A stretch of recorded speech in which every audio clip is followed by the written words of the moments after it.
Hi friends, it's Chechi here.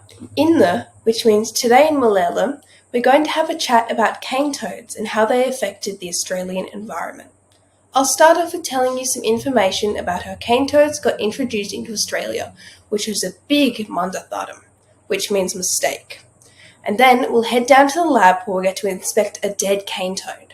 Pinne, which means afterwards, it's your turn. You get to answer questions from a fun quiz. Let's get right into it. Cane toads are Australia's most destructive creature. In the 1930s, sugarcane was getting eaten by cane grubs. Australian officials thought it would be a good idea to bring cane toads to Australia from Hawaii. They thought the cane toads would eat the cane beetles that were destroying the sugarcane fields of North Queensland. So, 102 cane toads were brought over to Australia and then released into the Australian environment to breed. The problem was, the Australian officials from 100 years ago were not scientific. They put absolutely no research into how releasing these cane toads would affect the Australian environment. The cane toads were bred and bred, making the 100 cane toads 10,000, then 100,000, then 1 million. This invasive species spread all over the country, making cane toads one of the most notorious invasive species in Australia. Cane toads are toxic to many animals, including birds, reptiles, mammals, and fish. And the cane toads didn't even eat the cane beetles, making the big Australian mandatharam, which means mistake. Did you know that once a snake tried to eat a cane toad and was found dead while the toad was still in its mouth?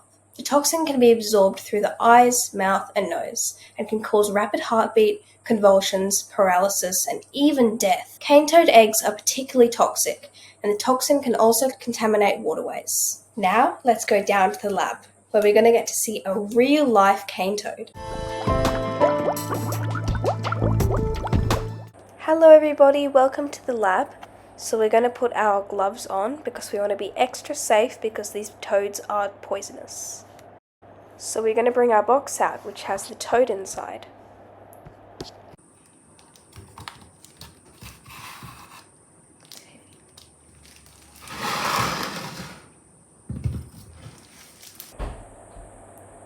Where I'm pointing to, you can see the poison glands. So that's where the poison comes out. That's its eyes and its nose.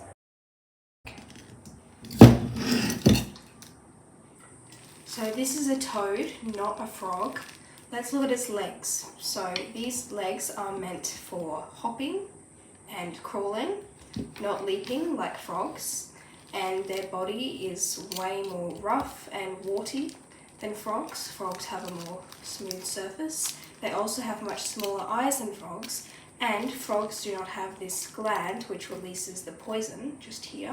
You can see the little holes that the poison would come out of.